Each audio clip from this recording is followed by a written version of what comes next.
রে, কি হয়েছে? স্যাড গান শুনছিস এত? আর ভাই কি বলবো, গার্লফ্রেন্ড ছেড়ে চলে গেল জানিস। কেন, কি হয়েছিল?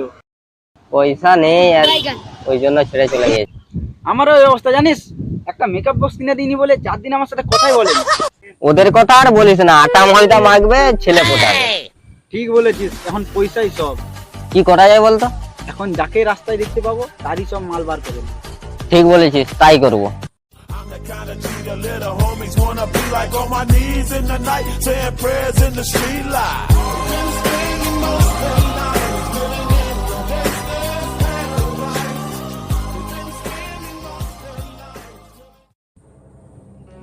এই ছেলেটা যাচ্ছে, এর সব মাল বার করে নেবো।